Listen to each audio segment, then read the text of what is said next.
students, today we are going to learn about control and coordination. In control and coordination, we have already studied about the human nervous system. आज की जो हमारी class है ये specifically dedicated है to the human endocrine system. और आप ये बात जानते हो कि नर्वस सिस्टम और एंडोक्राइन सिस्टम दो सिस्टम्स हैं हमारी बॉडी में जो हमें ओवरऑल हर चीज़ का प्रॉपर फंक्शन कराने में मदद करते हैं, क्योंकि ये सारी ऑर्गन्स को, सारे सेल्स को आपस में कोऑर्डिनेट कराने में हेल्प करते हैं और साथ साथ कमांड भी करते हैं क्या करना है और क्या नहीं. अब जब हमारे पास एक नर्वस सिस्टम है जो इतनी सारी न्यूरॉन्स का बना है, या फिर हमारे पास ब्रेन है, स्पाइनल कॉर्ड है, इलेक्ट्रिकल फॉर्म में इम्पल्सेस ट्रैवल कर रही हैं, तो हमें क्या ज़रूरत पड़ी इस एंडोक्राइन सिस्टम की? हमें ज़रूरत ही क्या थी इस दूसरे सिस्टम की जब एक ऑलरेडी प्रेजेंट है? उसका आंसर है बहुत सिंपल सा, और ये सिंपल सा आंसर इस बात पे लाया करता है कि हमारी बॉडी मिलियंस ऑफ सेल्स की बनी है एंड सेल्स बहुत टाइनी होते हैं. इतने अंदर अंदर के सारे सेल्स तक न्यूरॉन्स ट्रैवल नहीं कर पाते और अपनी इम्पल्सेस को वहाँ तक नहीं पहुँचा पाते, क्योंकि वो उनको कंट्रोल नहीं कर पाएंगे, उन तक सिग्नल्स नहीं पहुँचा पाएंगे और इनके जो मैसेजेस होते हैं बहुत ही शॉर्ट लिव्ड होते हैं.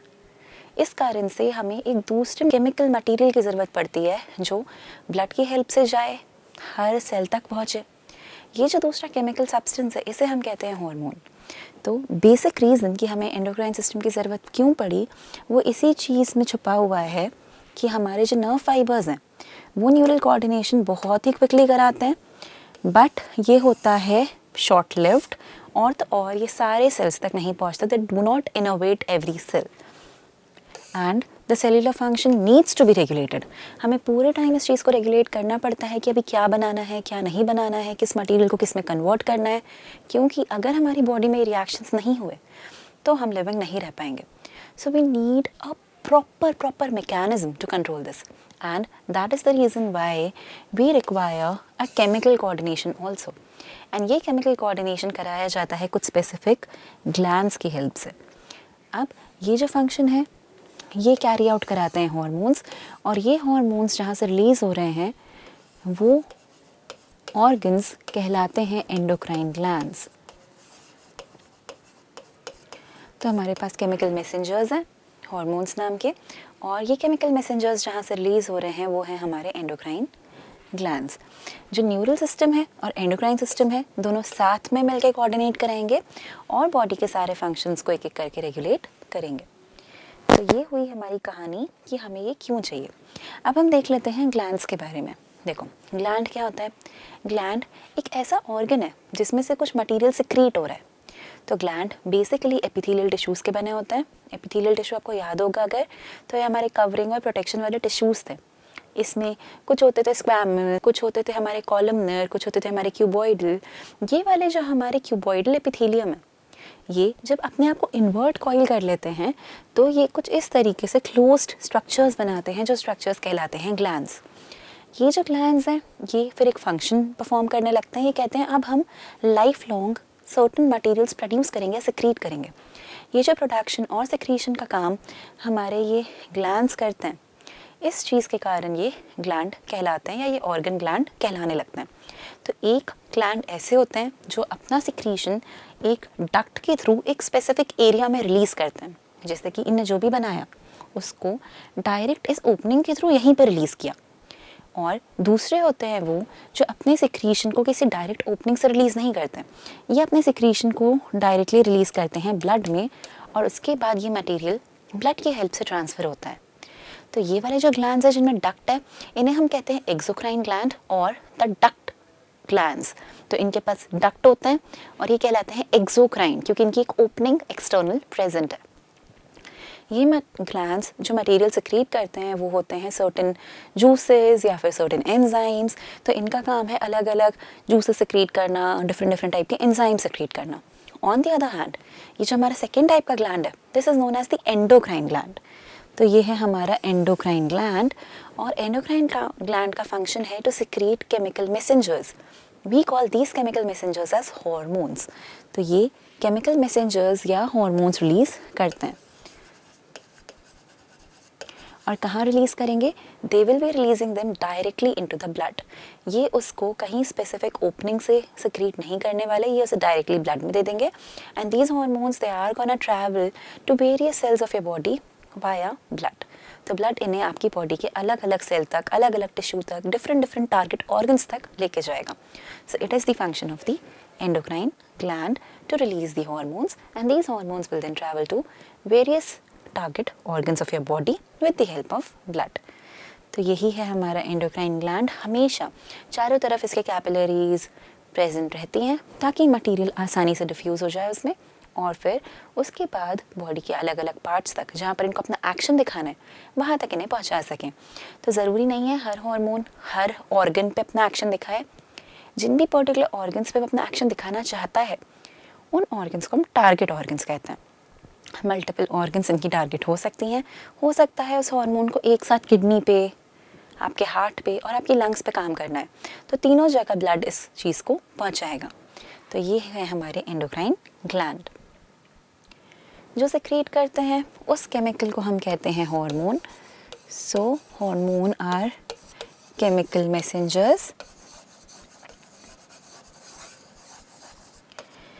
हॉर्मोन्स की एक खासियत और है बेटा कि they are made up of protein. तो ये हॉर्मोन्स प्रोटीन के बने होते हैं। तो they are proteinaceous in nature और ये केमिकल मैसेंजर्स की तरह बिहेव करते हैं। बट प्रोटीन के बने होने के बाद भी इनमें नो न्यूट्रिएंट वैल्यू होती है, मतलब आपको इससे कोई एनर्जी गेन नहीं होती। तो इनकी न्यूट्रिएंट वैल्यू ज़ीरो है या नहीं है, ना के बराबर है। तो इनकी न्यूट्रिएंट वैल्यू नहीं है। ये इस टाइप के प्रोटीन्स हैं। तो ये प्रोटीन ज़रूर है, केमिकल मैसेंजर्स की तरह बिहेव करते हैं और आपकी बॉडी में कोऑर्डिनेशन कराने का काम करते हैं। रिलीज़ कहाँ से हो रहे हैं? एंडोक्राइन ग्लैंड से। किसकी हेल्प से ट्रैवल करने हैं? ब्लड की हेल्प से। तो रिलीज़ होने के बाद जाते हैं इनटू द ब्लड स्ट्रीम। देखो, so these are the various glands we have in our body. तो ये हैं हमारे स्पेसिफिक एंडोक्राइन ग्लैंड्स। हम यहाँ पर एक्सोक्राइन ग्लैंड्स को नहीं कंटिन्यू करेंगे डिस्कशन में। हम सिर्फ टोटली अपना फोकस रखेंगे इन एंडोक्राइन ग्लैंड्स के ऊपर, क्योंकि यही कंट्रोल एंड कोऑर्डिनेशन के लिए रिस्पॉन्सिबल है। Exocrine glands control and coordination जैसा काम नहीं करते हैं। तो यहाँ पर अगर आप अप्रिशिएट कर पा रहे हो तो सबसे पहले जिन ग्लैंड की हम बात कर रहे हैं वो है प्रेजेंट हमारे ब्रेन में, जिसका नाम है पिट्यूटरी। तो चाहे मेल बॉडी हो चाहे फीमेल बॉडी हो, पिट्यूटरी ग्लैंड आपको दोनों में मिलेगा। ऐसे ही ब्रेन में एक ग्लैंड और मिल रहा है जिसे हम कह रहे हैं पीनियल ग्लैंड, और एक तीसरा ग्लैंड और मिलता है जिसे हम कहते हैं हाइपोथैलेमस। हाइपोथैलेमस आप जानते हो हमारे फोरब्रेन का हिस्सा है और इसका थोड़ा सा पार्ट एंडोक्राइन पार्ट भी है, मतलब ये कुछ हार्मोन्स भी बनाता है। तो इसीलिए हाइपोथैलेमस, पिट्यूटरी और पीनियल ग्लैंड ब्रेन में प्रेजेंट है, ये 3 एंडोक्राइन ग्लैंड्स। उसके बाद हम थोड़ा सा नीचे आते हैं तो हम पहुंचते हैं हमारे नेक में। हमारे नेक में प्रेजेंट है थायराइड ग्लैंड, और थायराइड ग्लैंड के साथ साथ उसके पीछे ऐसे 4 छोटे छोटे स्ट्रक्चर्स भी प्रेजेंट हैं जिनका नाम है पैराथायरॉयड ग्लैंड। तो हमारे पास नेक में थायराइड ग्लैंड और पैराथायरॉयड ग्लैंड प्रेजेंट है। थोड़ा सा और नीचे आएंगे हम तो यहाँ पर हमें एक और ग्लैंड मिलेगा जिस ग्लैंड का नाम है थाइमस। बड़े होते होते ये ग्लैंड का साइज़ छोटा हो जाता है। जब हम छोटे रहते हैं तो ये ग्लैंड का साइज़ बहुत बड़ा होता है। क्यों, ये हम आज आगे देखेंगे। फिर इसके बाद जब थोड़ा और नीचे आते हैं हम तो जो हमारी किडनीज प्रेजेंट है हमारी बैकबोन के पास पीछे की तरफ, उन पे प्रेजेंट होते हैं कुछ कैप लाइक स्ट्रक्चर्स जो कहलाते हैं हमारे एड्रिनल ग्लैंड्स। तो हमारी किडनी के ऊपर प्रेजेंट होंगे हमारे एड्रिनल ग्लैंड, और उसी तरीके से आगे हमारे डियोडेनम के पास प्रेजेंट होता है एक लीफ लाइक ग्लैंड जिसे हम कहते हैं पैनक्रियाज। फिर अगर वो ऑर्गेनिज्म फीमेल है तो उसकी बॉडी में होगी ओवरीज, और अगर वो ऑर्गेनिज्म मेल है तो उनकी बॉडी में प्रेजेंट होंगे टेस्टिस। तो ये है हमारे सारे ह्यूमन एंडोक्राइन ग्लैंड्स जिनके बारे में हम एक एक करके डिटेल में पढ़ेंगे। पहला है बेटा इसमें हमारा hypothalamus. Hypothalamus is the very first gland which we are going to discuss. ये हाइपोथैलेमस यहाँ ब्रेन में प्रेजेंट है, और ये हाइपोथैलेमस हमारे लिए बहुत इंपॉर्टेंट है। क्यों इम्पॉर्टेंट है? क्योंकि हाइपोथैलेमस हमारे लिए बॉडी टेम्परेचर का रेगुलेशन, हंगर और थर्स्ट का सेंटर, ये वाला काम तो करता ही है, साथ साथ रिलीज़ करवाता है बहुत सारे हार्मोन्स, और ये सारे हार्मोन्स कहलाते हैं रिलीजिंग या इनहिबिटिंग हार्मोन्स। मतलब या तो ये कोई केमिकल को, कोई हार्मोन को रिलीज़ करवा सकते हैं, या तो ये उसको रिलीज़ करने से बंद करवा सकते हैं. So either they can inhibit, which means they can stop the process, और they can tell the gland to secrete something. तो ये रिलीजिंग या इनहिबिटिंग हार्मोन्स रिलीज़ करते हैं. और ये जब ये हार्मोन्स रिलीज़ करते हैं तो वो हार्मोन्स बनते हैं इनके स्पेशल सेल्स में जो कहलाते हैं इनके न्यूक्लियाई. तो इनके जो न्यूरोसेक्रेटरी सेल्स हैं, न्यूक्लियाई हैं, ये हार्मोन्स बना रहे हैं. और ये हार्मोन्स फिर पहुंच रहे हैं पिट्यूटरी ग्लैंड तक. तो पिट्यूटरी ग्लैंड जो हमारा सेकेंड नंबर का ग्लैंड है, वहाँ तक ये हार्मोन्स भेजे जाते हैं. और ये हार्मोन्स वहाँ जाके इस पिट्यूटरी ग्लैंड को गाइड करते हैं सो एज टू रिलीज़ और स्टॉप द हार्मोन. तो कब हार्मोन रिलीज़ करना है, कब हार्मोन रिलीज़ करने से रोकना है, दोनों चीज़ों का ध्यान हमारा हाइपोथैलेमस देता है. एंड हमारा हाइपोथैलेमस ही पिट्यूटरी को गाइड करता है to do whatever work it wants it to do. तो ये जो गाइडेंस हाइपोथैलेमस पिट्यूटरी को दे रहा है, that is the reason why we call hypothalamus as master of the master gland. अब आप सोच रहे होंगे मास्टर ग्लैंड है कौन, और ये master of the master gland क्या होता है. तो देखो, मास्टर ग्लैंड हम कहते हैं हमारे पिट्यूटरी ग्लैंड को. तो हमारे पिट्यूटरी ग्लैंड को मास्टर ग्लैंड कहा जाता है. एंड इसके पीछे का रीज़न बहुत सिंपल है. रीज़न ये है कि पिट्यूटरी ग्लैंड बहुत सारे अलग अलग टाइप के हार्मोन्स बनाता है. टू बी वेरी स्पेसिफिक, ये 9 टाइप के अलग अलग हार्मोन्स इसके पास होते हैं. तो ये जो 9 अलग अलग टाइप के हार्मोन्स यहाँ पर हैं, यहाँ से जो रिलीज़ होने वाले हैं, वो आपकी बॉडी के दूसरे एंडोक्राइन ग्लैंड्स पर जाकर फंक्शन करते हैं और उनको बताते हैं कि कब उनको क्या करना है. तो क्योंकि ये बाकी सारे एंडोक्राइन ग्लैंड्स को कंट्रोल करता है, इसीलिए हम इसे कहते हैं मास्टर ग्लैंड. और हाइपोथैलेमस को कहते हैं मास्टर ऑफ द मास्टर, क्योंकि हाइपोथैलेमस के कंट्रोल में है पिट्यूटरी. हाइपोथैलेमस जब बोलेगा कि हाँ हार्मोन रिलीज़ करो, मतलब जब भेजेगा रिलीजिंग हार्मोन, तो ये पिट्यूटरी अपने हार्मोन पर रिलीज़ करवाएगा. जब यहाँ पे रिलीजिंग हार्मोन इसको सिग्नल देंगे कि हाँ अपने हार्मोन रिलीज़ करो, जब वो उसको बोलेगा कि नहीं उसने इनहिबिटिंग हार्मोन भेजा है, तो अगर वहाँ से इनहिबिटिंग हार्मोन आया है तो इनहिबिटिंग हार्मोन आएगा और यहाँ पर इनको बोलेगा कि सिक्रीशन अपना बंद करो. तो ये उनको उनके हार्मोन सिक्रीट करने से रोकेगा. तो ये है हमारे हाइपोथैलेमस का मेजर काम. It has releasing hormones and inhibiting hormones. It controls the pituitary gland and guides the pituitary so as to when to release and when to stop releasing those hormones. तो these are the hormones of hypothalamus. So you have 2 categories of hormones: releasing hormones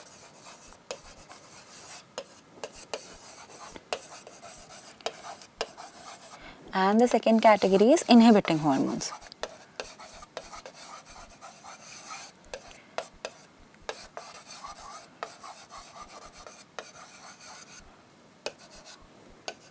Right, so we have either releasing or we have inhibiting hormones. 2 category के hormones हुए हमारे पास, यहाँ से release होते हुए.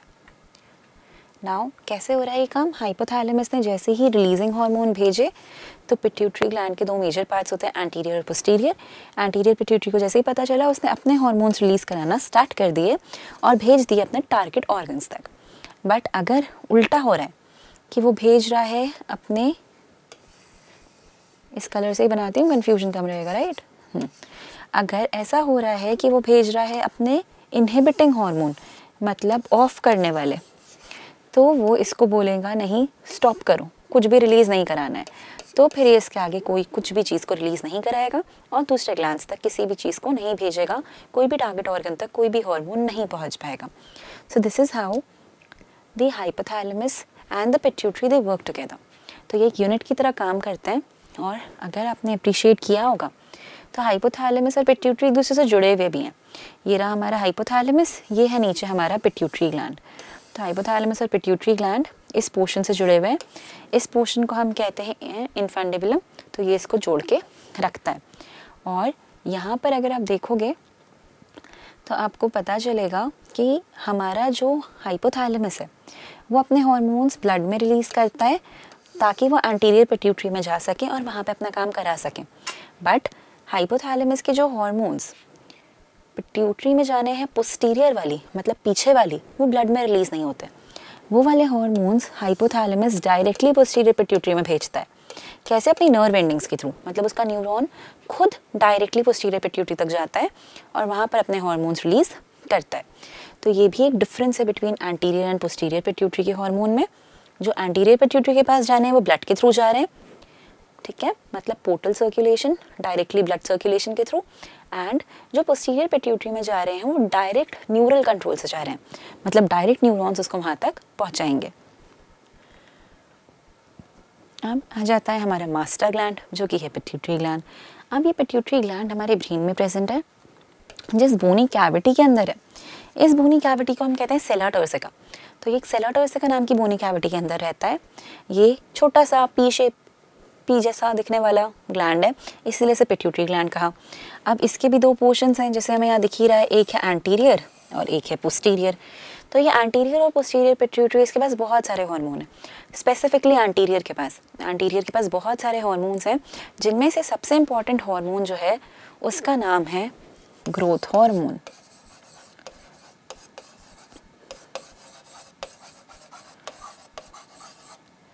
तो ये जो हमारा ग्रोथ हार्मोन है, ये एंटीरियर पिट्यूटरी का हार्मोन है।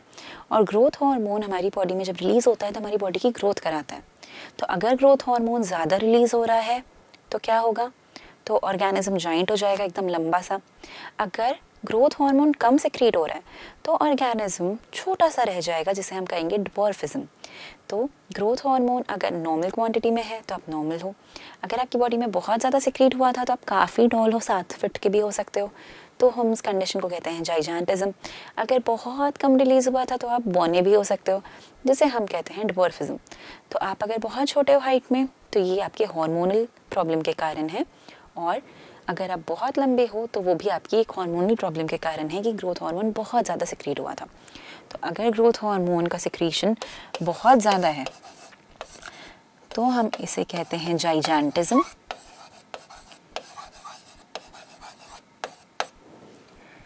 अगर इसका सिक्रीशन काफ़ी कम है तो हम इस कंडीशन को कहते हैं डिवॉर्फिज्म। तो हमारे पास ग्रोथ हार्मोन की ओवर प्रोडक्शन या अंडर प्रोडक्शन, या फिर ओवर सिक्रीशन या अंडर सिक्रीशन के कारण होने वाली दो हार्मोनल बीमारियां हैं, डिजीज़ हैं, विच इज़ जाइजेंटिज्म एंड डिवॉर्फिज्म। तो अगर ग्रोथ ईयर में ज़्यादा है तो हम जाइजेंटिज्म कहते हैं, और अगर ग्रोथ ईयर्स में कम है तो हम डिवॉर्फिज्म कहते हैं। बट अगर ग्रोथ ईयर्स के बाद भी ग्रोथ हार्मोन रिलीज़ हो और ज़्यादा रिलीज़ हो, तब पता है क्या होता है? तब ये होता है कि आपके जो बोन्स हैं उनके सारे सूचर्स बंद हो चुके होते हैं। तो उसके बाद जब ग्रोथ हार्मोन ज़्यादा रिलीज़ होता है तो एक अलग बीमारी कहलाती है वो, और उस अलग बीमारी को हम कहते हैं एक्रोमेगाली। तो एक्रोमेगाली में भी ये ज़्यादा है, बट आफ्टर ग्रोथ ईयर्स, मतलब जैसे 14-15 साल के बाद अचानक से बहुत ज़्यादा हो जाए, 20-21 साल में ज़्यादा रिलीज़ होने लगे।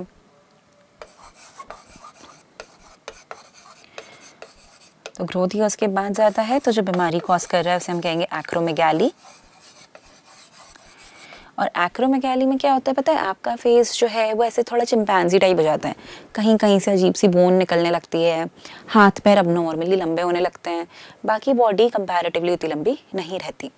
तो 3 बीमारियां हैं मेजरली ग्रोथ हार्मोन से रिलेटेड, दैट इज़ अगर बचपन से ही ज़्यादा है तो जाइजेंटिज्म, बड़े होने के बाद ज़्यादा है तो एक्रोमेगाली, और बचपन से ही कम है तो डिवॉर्फिज्म। तो ये एक ऐसा पिट्यूटरी हार्मोन है जो हमें बिल्कुल ही अच्छे से ध्यान रखना है, क्योंकि इसके बारे में एग्जाम में क्वेश्चन आता है। अब जैसे आपको मालूम है कि पिट्यूटरी को कौन बताएगा ग्रोथ हार्मोन रिलीज़ करना है या नहीं? हाइपोथैलेमस बताएगा।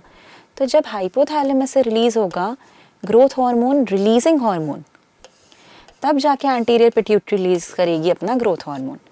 और अगर हाइपोथैलेमस से रिलीज़ हो रहा है ग्रोथ हार्मोन इनहिबिटिंग हार्मोन, मतलब आईएच, तो ये इसको रिलीज़ करना स्टॉप कर देगी। तो ऐसे आप समझ सकते हो कि किस तरीके से ये रिलीज़ करवा रहा है और स्टॉप कर रहा है। इसलिए हम कहते हैं पिट्यूटरी को स्लेव ऑफ द हाइपोथैलेमस, मतलब ये हाइपोथैलेमस के इशारों पे चलता है, जैसा वो कहेगा वैसा करता है, तो इसीलिए हम इसे स्लेव या नौकर भी कहते हैं हाइपोथैलेमस का।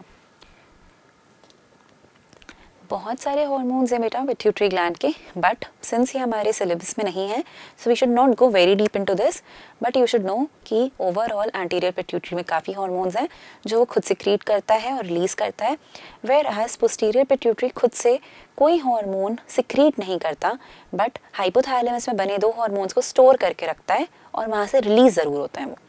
तो पोस्टीरियर पिट्यूटरी के खुद के हार्मोन्स नहीं होते, बट वहाँ पर स्टोर्ड रहते हैं और फिर वहीं से रिलीज भी होते हैं। द नेक्स्ट इज हमारा pineal gland. Pineal gland again एक बहुत ही छोटू सा ग्लैंड है, ये ग्लैंड फिर से प्रेजेंट है ब्रेन में, तो ये है हमारा पीनियल ग्लैंड यहाँ छोटा सा। पीनियल ग्लैंड से सेक्रेट हो रहा है एक हार्मोन जिसका नाम है मेलाटोनिन। तो इसके ज़्यादा आपको इसमें कुछ याद नहीं रखना है, याद रखना है कि मेलाटोनिन नाम का एक हार्मोन यहाँ से रिलीज़ हो रहा है। ये जो मेलाटोनिन नाम का हार्मोन यहाँ से रिलीज़ होगा, इसका काम है कि आपकी बॉडी की स्लीप वेक साइकिल को रेगुलेट करना। अगर आपको अंदाज़ा है कि कब सुबह है कब रात है, तो हम इसे कहते हैं डाइकार्डियल रिदम। तो आपकी बॉडी की जो रिदम है या ये जो स्लीप वेक साइकिल है उसको रेगुलेट करने का मेजर काम मेलाटोनिन करता है।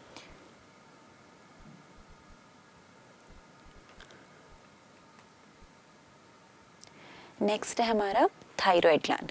थायराइड ग्लैंड कहाँ प्रेजेंट है? नेक में। तो ये लैरिंग्स के पास नेक में प्रेजेंट रहता है। ये जो हमारा थायराइड ग्लैंड है ये बटरफ्लाई शेप्ड ग्लैंड है या इसको एच शेप ग्लैंड भी कहते हैं। ये जो इसके लोब्स होते हैं दो, एक ये वाला लोब और एक ये वाला लोब, ये आपस में कनेक्टेड रहते हैं एक पतले से फ्लैप्स जिसे हम कहते हैं इस्थमस। तो ये थायराइड ग्लैंड यहाँ प्रेजेंट है आपकी लैरिंग्स के जस्ट नीचे और आपकी ट्रैकिया के पास, मतलब वोकल कॉर्ड्स के पास। तो ये जो हमारा थायराइड ग्लैंड है, थायराइड ग्लैंड के अंदर जब आप देखोगे तो आपको पता चलेगा कि प्रेजेंट होते हैं कुछ फॉलिकल्स। तो थायराइड ग्लैंड अंदर से कुछ ऐसा दिखेगा अगर, तो उसके अंदर कुछ फॉलिकल्स होंगे। ये थायराइड फॉलिकल्स का काम है कि ये रिलीज़ करें दो हार्मोन्स जिन्हें हम कहते हैं T3 एंड T4, जिसमें से ज़्यादा इम्पॉर्टेंट जो हार्मोन है, मेजर हार्मोन जो है वो है T4। T4 को कहा जाता है थायरॉक्सिन। तो T4 थायरॉक्सिन है, इसे हम टेट्रा आयोडो थायरोनोनिन भी कहते हैं। तो ये है हमारा थायरॉक्सिन या टेट्रा आयोडो थायरोनोनिन। तो ये है हमारा T4। तो ये जो हमारा T4 हार्मोन है ये रिलीज़ हो रहा है थायराइड ग्लैंड से। थायराइड ग्लैंड से ये रिलीज़ हो रहा है, इसका नाम है टेट्रा आयोडो थायरोनोनिन। इसका मतलब ये है कि इन हार्मोन्स को बनाने के लिए आयोडीन की ज़रूरत पड़ती है। इसीलिए अक्सर कहा जाता है कि आयोडीन वाला नमक खाओ। अगर आपकी डाइट में आयोडीन की कमी होगी तो आपकी बॉडी में ये हार्मोन कम प्रोड्यूस होगा, as a result of which when the hormone is less your body won't be able to do the functions जो इस हार्मोन को करने हैं। And the major function of this hormone is to keep a metabolism. आपकी body में सारी चीज़ें बनती रहें टूटती रहें उसका ध्यान देता है ये। तो metabolism of carbohydrates proteins and fats, तीनों का मेटाबॉलिज्म ये T3 और T4 मिलकर कराते हैं। और अगर आयोडीन की कमी है तो ये T3 और T4 क्वांटिटी में बनते हैं कम। जब ये कम बनते हैं तो ग्लैंड को लगता है मुझ में कुछ प्रॉब्लम है, मैं और अपने सेल्स बढ़ाऊँ तो और बना पाऊँगा, तो ग्लैंड का साइज़ बढ़ता है। और साइज़ बढ़ने के कारण नेक में आ जाती है स्वेलिंग और नेक ऐसा फूला फूला सा दिखता है। जब नेक इस तरीके से फूला फूला दिखे तो इस प्रॉब्लम को हम कहते हैं स्वोलन नेक या फिर हम इसे कहते हैं गॉइटर। तो गॉइटर का मतलब होता है स्वोलन नेक। और ये जो नेक फूला फूला दिख रहा है वो इसीलिए दिख रहा है क्योंकि थायराइड ग्लैंड एनलार्ज हो गया है। थायराइड ग्लैंड एनलार्ज हो रहा है क्योंकि उसको लग रहा है कि वो sufficient quantity of hormone produce नहीं कर पा रहा, तो वो चाहता है वो sufficient quantity of hormone produce करे। एज अ रिजल्ट वो आपको ऐसे फूला फूला सा दिखाई देने लगता है। तो ये वाली प्रॉब्लम हमारी कहलाती है स्वोलन नेक या गॉइटर। तो थायराइड ग्लैंड अगर एनलार्ज्ड है तो इस प्रॉब्लम को या इस डिजीज़ को हम गॉइटर कहते हैं। अब याद क्या रखना है कि आयोडाइज सॉल्ट का कंजम्पशन क्यों ज़रूरी है? ज़रूरी इसीलिए है क्योंकि अगर आप आयोडीन वाला नमक खाओगे तो आपकी बॉडी में ये हार्मोन्स आसानी से बन पाएंगे क्योंकि इनके प्रोडक्शन के लिए आयोडीन की ज़रूरत है। अगर ये हार्मोन्स कम बन रहे हैं तो बीमारी होगी। जो बीमारी कम बनने के कारण होगी उसे हम कहेंगे हाइपोथायरॉयडिज्म, क्योंकि कम बन रहा है। किस चीज़ के साथ अकम्पेन्ड होगा वो? गॉइटर के साथ। तो गॉइटर तो दिखेगा ही दिखेगा, साथ में ये हार्मोन्स भी कम दिखेंगे। अगर ये हार्मोन ज़रूरत से ज़्यादा बन रहे हैं तो जो बीमारी होगी वो कहलाएगी हाइपरथायरॉयडिज्म, क्योंकि थायराइड हार्मोन ज़्यादा थे। तो ज़्यादा में हाइपर, कम में हाइपो। प्रॉब्लम क्या होती है? प्रॉब्लम ये होती है कि अगर ज़रूरत से ज़्यादा कम बन रहा है तो आपकी बॉडी के मेटाबॉलिक रिएक्शंस ढंग से नहीं हो पाते और एज अ रिज़ल्ट इंसान ओबीस हो जाता है, मोटा होने लगता है, उसकी बॉडी की सारे फंक्शन एकदम स्लो हो जाते हैं। और इसका एग्जैक्ट ऑपोजिट होता है अगर ज़रूरत से ज़्यादा बन रहा है तो अचानक से इंसान पतला होता जाता है, उसका ब्रीथिंग रेट, उसका हार्ट रेट सब कुछ क्विकली बढ़ने लगता है। तो हाइपर में बॉडी के सारे फंक्शंस बहुत क्विक हो गए, हाइपो में बॉडी के सारे फंक्शंस बहुत स्लो हो गए और वेट गेन हो रहा है। तो ये थायराइड ग्लैंड्स के होने वाली बीमारी है अगर थायराइड ग्लैंड में थायराइड हार्मोन ढंग से ना बने। तो दो मेजर थायराइड हार्मोन्स हैं T3 और T4, जिसमें से T4 को हम कहते हैं थायरोक्सिन, ठीक है, या टेट्रा आयोडोथायरोनोनिन। नेक्स्ट ग्लैंड है बेटा पैराथायरॉयड ग्लैंड। तो हमारे थायराइड ग्लैंड के पीछे ऐसे 4 पैराथायरॉयड ग्लैंड प्रेजेंट रहते हैं। पैराथायरॉयड ग्लैंड्स का काम है एक हार्मोन बनाना जिसका नाम है पैरथ हार्मोन।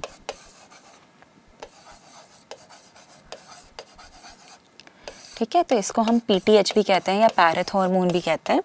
ये जो पीटीएच है या पैरथ हार्मोन है, इसका काम है हमारे ब्लड में कैल्शियम के लेवल को मेंटेन करना। तो ये ब्लड में कैल्शियम के लेवल को मेंटेन करने का काम करता है। तो ये है हमारा पैरथ हार्मोन। कहाँ से रिलीज हो रहा है? पैराथायरॉयड ग्लैंड से, जो प्रेजेंट है थायराइड ग्लैंड के पीछे की तरफ एज 4 राउंडेड ओपनिंग्स। अब नेक्स्ट है हमारा थाइमस। थाइमस जैसे मैंने आपको बताया कि बच्चों में तो काफ़ी बड़े साइज़ का रहता है, बट बड़े होते होते होते होते साइज़ में काफ़ी छोटा हो जाता है। क्यों ऐसा? क्योंकि जब हम छोटे होते हैं तो हमारी बॉडी में उस टाइम पे बहुत सारे सेल्स की ऐसी ज़रूरत पड़ती है जो हमें बनाने पड़ेंगे ताकि हम अपनी इम्यूनिटी बिल्ड कर सकें, मतलब हमारी बीमारी से लड़ने की क्षमता को बढ़ा सकें। उस टाइम पे ये थाइमस का बहुत इंपॉर्टेंट रोल होता है। तो हम जैसे ही जब छोटे होते हैं तो हमारी बॉडी अपनी टेंडेंसी बढ़ा रही होती है, फिर हम जब बड़े हो जाते हैं तो टेंडेंसी थोड़ी डेवलप हो जाती है, फिर धीरे धीरे धीरे धीरे ये ग्लैंड साइज़ में छोटा होने लगता है और इससे बनने वाला हार्मोन बनना कम होता जाता है। इसलिए जब हम ओल्ड एज में रहते हैं तब हम बीमारियों से आसानी से लड़ नहीं पाते, क्योंकि हमारी बॉडी में इस ग्लैंड का साइज़ छोटा हो गया है और साइज़ छोटा होने के कारण इसका जो हार्मोन है जिसका नाम है थाइमोसिन, वो थाइमोसिन की हमारी बॉडी में अब हो जाएगी कमी। तो ओल्ड एज में हमारी बॉडी में थाइमोसिन हार्मोन कम रहता है, इसीलिए हम उस टाइम पे बीमारियों से लड़ने में सक्षम नहीं रहते। तो ये अगर आप देखोगे तो ये है हमारा थाइमस। थाइमस से रिलीज़ होंगे हमारे थाइमोसिन्स। इन थाइमोसिन्स के 2 मेजर काम हैं। पहला काम है कि ये टी सेल्स बनवाए और दूसरा काम है कि ये बी सेल बनवाने में मदद करे। तो ये टी सेल और बी सेल क्या है? ये हैं हमारे लिम्फोसाइट, मतलब हमारे WBCs के टाइप, जो इन्फेक्शन से लड़ाई में हमारी मदद करते हैं। तो जो टी लिम्फोसाइट्स होते हैं वो थाइमस पे ही बड़े होते हैं, वहीं पर मैच्योर होते हैं, इसीलिए उनका नाम टी लिम्फोसाइट रखा गया, क्योंकि वो थाइमस पे ही बड़े होने वाले हैं, थाइमस पे ही मैच्योर होने वाले हैं, तो इसीलिए इनका नाम टी लिम्फोसाइट रखा। वेयर एज जो हमारे बी लिम्फोसाइट्स हैं, वो बी लिम्फोसाइट्स बोन मैरो में बड़े होते हैं, थाइमोसिन उसमें उनकी हेल्प करता है और बोन मैरो में बड़े होते हैं, इसीलिए उनका नाम बी लिम्फोसाइट रखा गया। हालांकि इतना डिटेल हमारे सिलेबस में है नहीं, और इनफैक्ट हमारे सिलेबस में थाइमस ग्लैंड ही नहीं है, तो इतना ज़्यादा डिटेल अगर हमें याद रहे तो ठीक, नहीं रहे तो भी बोर्ड एग्ज़ाम्स के लिए हमें इस चीज़ का स्ट्रेस लेने की ज़रूरत नहीं है। बट ठीक है, इतना हमें मालूम होना चाहिए कि थाइमस से जो हार्मोन रिलीज़ हो रहा है वो है थाइमोसिन, और थाइमोसिन हमारे लिए इम्यूनिटी में हेल्प कर रहा है क्योंकि बी लिम्फोसाइट और टी लिम्फोसाइट को बनाने में मदद करता है। नेक्स्ट है हमारा बहुत बहुत इम्पॉर्टेंट ग्लैंड जिसका नाम है पैनक्रियाज। पैनक्रियाज हमारे लिए एक्सेप्शनली इम्पॉर्टेंट है। क्यों इम्पॉर्टेंट है? तो उसके लिए हम पहले पैनक्रिया को समझते हैं। देखो, पैनक्रिया हमने लाइफ प्रोसेस में भी पढ़ा है, हमें पता है पैनक्रिया से मिलता है पैनक्रियाटिक जूस। तो ये जूस रिलीज़ कर रहा है, एंजाइम्स हैं उसके अंदर, मतलब ये एक्सोक्राइन ग्लैंड है। तो हम यहाँ क्यों पढ़ रहे हैं? हम यहाँ इसीलिए पढ़ रहे हैं क्योंकि पैनक्रिया के बहुत थोड़े से सेल, मतलब लगभग 1 to 2% ऑफ द सेल्स होते हैं एंडोक्राइन इन नेचर। तो बाकी पूरे पैनक्रियाज होते हैं एक्सोक्राइन, रिलीज करेंगे आपके लिए पैनक्रियाटिक जूस, बट केवल 1 to 2% सेल्स होंगे एंडोक्राइन, और इन सेल्स का नाम है लैंगरहैंस सेल। तो ये जो हमारे लैंगरहैंस सेल है ये केवल 1 से 2% है, और इन लैंगरहैंस सेल का काम है कि ये रिलीज़ करें कुछ हार्मोन। 2 मेजर हार्मोन्स पैनक्रियास से भी रिलीज़ हो रहे हैं। ये जो 2 मेजर हार्मोन पैनक्रिया रिलीज़ करता है, इसमें से एक का नाम है इंसुलिन और दूसरे का नाम है बेटा ग्लूकागॉन। तो आप इसको कैसे ध्यान रखोगे? आप इसको ऐसे ध्यान रखोगे कि ये हमारे अगर पैनक्रियाज हैं तो पैनक्रिया में यहाँ पर कुछ ऐसे सेल्स प्रेजेंट हैं। ये जो सेल्स प्रेजेंट हैं इनमें से कुछ सेल्स होंगे अल्फ़ा टाइप के, कुछ होंगे बीटा टाइप के। तो जो हमारे बीटा सेल्स हैं, बीटा सेल्स सिक्रीट करेंगे इंसुलिन, ठीक है, और जो हमारे अल्फ़ा सेल्स हैं वो सिक्रीट करेंगे हमारे लिए ग्लूकागॉन। तो हमारे पास 2 टाइप के सेल्स हैं, बीटा और अल्फ़ा। बीटा से आपको रिलीज़ करवाना है इंसुलिन और अल्फ़ा आपके लिए रिलीज़ कराएगा ग्लूकागॉन। अब ये 2 हार्मोन्स हैं और ये दोनों हार्मोन्स साथ में मिलकर आपकी ब्लड में ग्लूकोज के लेवल को मैनेज कर रहे हैं। मतलब आपके ब्लड में शुगर के लेवल को मेंटेन कर रहे हैं। मेंटेन करना है मतलब एक बढ़ाता होगा एक कम करता होगा, तभी जाके तो बैलेंस बना पा रहे हैं। तो ये दोनों हार्मोन्स एक दूसरे के एंटागोनिस्ट हैं, मतलब एग्जैक्ट ऑपोजिट एक्शंस परफॉर्म करते हैं। इंसुलिन ब्लड में ग्लूकोज के लेवल को कम करता है, तो ग्लूकागॉन ब्लड में इंसुलिन के लेवल को बढ़ाता है। अगर ये दोनों प्रॉपरली काम करेंगे तो ब्लड में ग्लूकोज का लेवल मेंटेन रहेगा। बट 2 में से कोई एक ही अगर काम करेगा और दूसरा काम नहीं करेगा तो वो लेवल ड्रॉप होगा या फिर वो लेवल राइज भी हो सकता है। तो ये डिपेंड करता है कि कौन सा हार्मोन काम कर पा रहा है ढंग से और कौन सा नहीं कर पा रहा। इसमें से जो हमारा इंसुलिन है इसका क्या काम है? इसका काम है कि ये ब्लड ग्लूकोज लेवल को करे रिड्यूस। तो ये ब्लड ग्लूकोज लेवल को कम करने का काम करता है। ऑन दी अदर हैंड ये जो ग्लूकागॉन है इसका काम है कि ये ब्लड ग्लूकोज लेवल को बढ़ाए। तो ये ब्लड में ग्लूकोज को बढ़ाएगा, ये ब्लड में ग्लूकोज को कम करेगा। आपने कई बार सुना होगा कि लोग कहते हैं हमें शुगर की बीमारी है। शुगर की बीमारी है मतलब क्या है? शुगर की बीमारी का ये मतलब है कि इनकी बॉडी में, इनके ब्लड में बहुत सारा ग्लूकोज है, बहुत सारी शुगर इकट्ठी हो रही है। इसीलिए इकट्ठी हो रही है क्योंकि ये जो हार्मोन है ये अपना काम ढंग से नहीं कर रहा। अगर ये अपना काम ढंग से करता, ढंग से रिलीज़ होता, ढंग से काम करता तो शुगर के लेवल को कम कर लेता। बट ये अपना काम अच्छे से नहीं कर पा रहा है, उनकी बॉडी में शायद ये हार्मोन कम बन रहा है या नहीं बन रहा। तो अगर हम चाहते हैं कि वो ठीक हो जाएं तो हम क्या करते हैं, या तो उनको मेडिसिन देते हैं कि लो मेडिसिन खाओ, ऐसी मेडिसिन को हम कहते हैं ओरल हाइपोग्लाइसीमिक ड्रग्स। बट अगर उनकी बॉडी में हार्मोन बिल्कुल ही नहीं बन रहा तो फिर उनको इंजेक्शन दिए जाते हैं। वो ह्यूमन इंसुलिन, जिसको ह्यूम्युलिन भी कहते हैं, उसके इंजेक्शंस लगाते हैं खुद को अपने फैटी एरियाज़ में, ताकि बना बनाया इंसुलिन बाहर से बॉडी के अंदर ऐड कर सकें। और वो इंसुलिन फिर उनकी बॉडी में जाकर, ब्लड में जाकर, ब्लड के ग्लूकोज के लेवल को नीचे लाता है। तो ये है हमारा इंसुलिन का मैकेनिज्म ऑफ एक्शन। ग्लूकागॉन अगर सही क्वांटिटी में रिलीज़ हो रहा है तो वो तो उसको बढ़ाएगा ही बढ़ाएगा, और इंसुलिन नहीं रिलीज़ होगा तो उसको कम करने वाला कोई होगा नहीं। तो ये दोनों हार्मोन्स साथ में काम करें तब जाकर ब्लड में ग्लूकोज का लेवल मेंटेन्ड रह सकता है। ढंग से साथ में काम नहीं करेंगे तो या तो ये लेवल बढ़ेगा तो जो बीमारी हो सकती है उस बीमारी को हम कहते हैं डायबिटीज़ मेलाइटिस।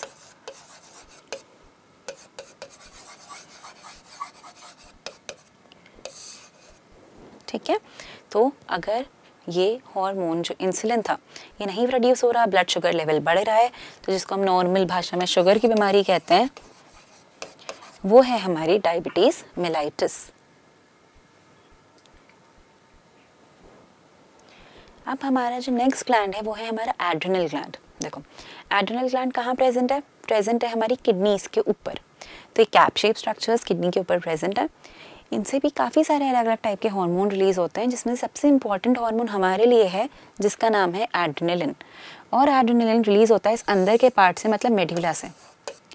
तो ये 2 हार्मोन रिलीज कराते हैं, एक का नाम होता है एड्रेनलिन, एक का नाम होता है नॉर एड्रेनलिन।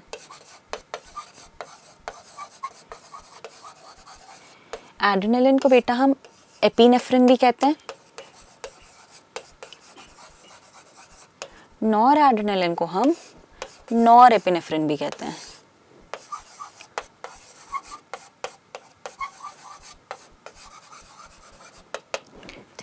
तो ये चाहे एड्रेनलिन हो चाहे नॉर एड्रेनलिन हो, ये दोनों एक दूसरे के एंटागोनिस्ट नहीं है, मतलब ऑपोजिट काम नहीं करते, ये दोनों साथ में मिला के काम करते हैं।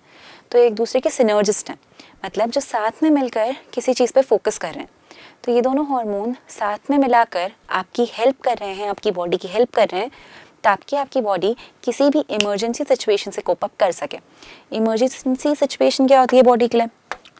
इमेजिन करो कि आपको लग रहा है किसी बात से बहुत ज़्यादा डर, या आपको कहीं से भागना है क्योंकि आपके पीछे भाग रहा है डॉगी, या आपकी हो रही है किसी से भयंकर लड़ाई। अब तीनों ही कंडीशन में अगर आपको डर लग रहा है तो वो आपकी बॉडी के लिए बहुत स्कैरी सिचुएशन है, जिसमें आपको पसीने छूटने लगते हैं, आपकी सांस तेज चलने लगती है, आपका दिल ज़ोरों से धड़कने लगता है। क्यों? क्योंकि कोई हार्मोन है जो आपको ये सब करवा रहा है, और वो हार्मोन है एड्रेनलिन और नॉर एड्रेनलिन। हमारे रोंगटे खड़े हो जाते हैं, हाथों के बाल खड़े हो जाते हैं, जो हमारी प्यूपिल है वो डायलेट होने लगती हैं। तो ये सारे काम कराते हैं एड्रेनलिन और नॉर एड्रेनलिन। ऐसे ही जब हमारी किसी से लड़ाई हो रही है तो हम अगर उस वक्त एग्रेसिवली बिहेव नहीं करेंगे, या उसको पूरे फोर्स के साथ मारेंगे नहीं, भगाएंगे नहीं, चिल्लाएंगे नहीं, चीखेंगे नहीं, तो हमारी बॉडी तो उस सिचुएशन में हार जाएगी और हम पिट पुटा के घर आ जाएंगे। तो हमें इस सिचुएशन से भी ओवरकम करने में, लड़ाई वाली सिचुएशन से भी निकलने में यही दोनों हार्मोन हमारी हेल्प करते हैं। और जो तीसरी सिचुएशन है जैसे कि भागना, अब आपकी बॉडी को भागना है, मतलब आपकी बॉडी को फिर एनर्जी चाहिए, तो उसको कुछ काम किसी एक ऑर्गन से जल्दी जल्दी करवाना है, और वो ऑर्गन है हमारी स्केलेटल मसल्स। तो अगर वो हमारी मसल्स को तुरंत ये गाइडेंस नहीं देंगे कि सुनो ये लो, अपने लिए ऑक्सीजन ले लो, अपने लिए ग्लूकोज ले लो और जल्दी से एनर्जी बनाओ और मूवमेंट कराओ, तब तक ये काम होगा नहीं। तो इसी कारण से हमारी बॉडी क्या करती है, इन हार्मोन्स को रिलीज़ कराती है। ये हार्मोन जाते हैं, सबसे पहले काम करते हैं लंग्स पे, हार्ट पे। लंग्स पे काम करते हैं, रेट ऑफ ब्रीथिंग बढ़ा देता है, सांस जल्दी जल्दी चलती है। हार्ट पे काम करते हैं, रेट ऑफ कॉन्ट्रैक्शंस बढ़ा देते हैं, दिल तेज तेज से धड़कता है, ज़्यादा ब्लड पंप आउट करते हैं। फिर ये जाकर काम करते हैं हमारे डाइजेस्टिव सिस्टम पे। उसको बोलते हैं कि सुनो तुम्हें अभी कोई ज़रूरत नहीं है ब्रेक डाउन कराने की फूड की, तुम्हें काम बाद में कराना। तो उससे ब्लड सप्लाई चुरा लेते हैं और बोलते हैं कि ये सारा ब्लड डाइवर्ट कर दो और ये ब्लड भेज दो मसल के पास, क्योंकि मसल का काम अभी ज़्यादा ज़रूरी है। अभी खाने का ब्रेक डाउन उतनी प्रायोरिटी नहीं है, जितनी प्रायोरिटी है सिचुएशन से भाग जाना। तो वहाँ से ब्लड सप्लाई को रोक कर डाइवर्ट कर दिया जाता है टू द स्केलेटल मसल्स। ऐसे ही स्किन से भी उसको रोक लिया जाता है। स्केलेटल मसल्स को ज़्यादा एनर्जी प्रोड्यूस करवाई जाती है ताकि आप इस सिचुएशन से ओवरकम कर पाओ। तो ये एड्रेनलिन और नॉर एड्रेनलिन नाम के दो हार्मोन्स हैं, साथ में मिलकर काम कर रहे हैं, 3 सिचुएशंस में रिलीज हो रहे हैं, फियर, फाइट और फ्लाइट। तो ये फियर, फाइट और फ्लाइट इन 3 सिचुएशंस में रिलीज होते हैं, इसीलिए हम इसे कहते हैं इमरजेंसी हार्मोन, क्योंकि ये तीनों सिचुएशंस ऐसी हैं जिससे बॉडी के लिए जल्द से जल्द कोप अप करना काफ़ी ज़्यादा इम्पॉर्टेंट होता है। नेक्स्ट है हमारा टेस्टिस। टेस्टिस जो है, ये वाला जो ग्लैंड है, ये आपको मिलेगा सिर्फ और सिर्फ मेल्स में। तो ये मेल मेजर ग्लैंड है, तो ये प्राइमरी सेक्सुअल ऑर्गन है मेल्स में, साथ साथ इसको ग्लैंड भी कहते हैं, क्योंकि ये स्पर्म बनाने के साथ साथ मेल हार्मोन भी रिलीज़ करता है। तो जो मेल हार्मोन यहाँ से रिलीज़ होगा, उस मेल हार्मोन का नाम है टेस्टोस्टेरॉन। और टेस्टोस्टेरॉन सारी मेल एक्टिविटीज़ के लिए बहुत ज़रूरी है। तो जितने भी मेल सेकेंडरी सेक्सुअल कैरेक्टर्स देखते हो आप, जैसे आवाज़ का भारी हो जाना, या दाढ़ी मूछे आना, या फिर पीनस का इरेक्शन, सारी के सारी फंक्शंस के लिए यही टेस्टोस्टेरॉन रिस्पॉन्सिबल है। प्लस ये टेस्टोस्टेरॉन ना हो तो मेल गैमेट भी ढंग से ना बन पाए। तो ये हार्मोन भी टेस्टिस ही बनाती हैं। तो टेस्टिस करती हैं ड्यूअल फंक्शन, हार्मोन बनाने का, साथ साथ गैमेट प्रोड्यूस करने का। तो टेस्टिस बॉडी में प्रेजेंट नहीं होती, प्रेजेंट होती हैं एब्डोमिनल कैविटी के बाहर, एक अलग से पाउच में या सैक में, जिसे हम कहते हैं स्क्रोटम। तो ये बॉडी के बाहर स्क्रोटम नाम के सैक में प्रेजेंट रहती हैं। 2 टेस्टिस होती हैं एब्डोमिनल कैविटी के बाहर ही रहती हैं, ऐसे पाउच में। नेक्स्ट है ओवरीज। ओवरीज हमें मिलेंगी सिर्फ और सिर्फ फीमेल्स में, तो हम फीमेल्स में अप्रिशिएट कर पाएंगे ओवरीज। ओवरीज का टेस्टिस की तरह ही एग्जैक्ट फंक्शन है, ये भी 2 काम कर रहे हैं, फीमेल गैमेट मतलब ओवम रिलीज़ कराना, साथ साथ फीमेल हार्मोन्स रिलीज़ कराना। 2 फीमेल हार्मोन्स हैं जो ओवरीज रिलीज़ करती हैं, पहले हार्मोन का नाम है ईस्ट्रोजन और दूसरे का नाम है प्रोजेस्टेरॉन। इसमें से बेटा ये जो ईस्ट्रोजन है ये है हमारा प्राइमरी फीमेल हार्मोन या प्राइमरी सेक्स हार्मोन। तो ये प्राइमरी सेक्स हार्मोन है, सारे सेकेंडरी सेक्सुअल कैरेक्टर्स के लिए यही रिस्पॉन्सिबल है, ओवम के डेवलपमेंट के लिए भी यही रिस्पॉन्सिबल है।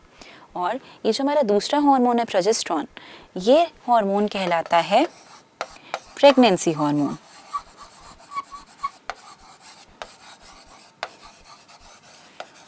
तो प्रेगनेंसी को मेंटेन करने के लिए चाहिए होता है प्रोजेस्टेरॉन, और वैसे बाकी मेन जो फीमेल हार्मोन है वो है ईस्ट्रोजन।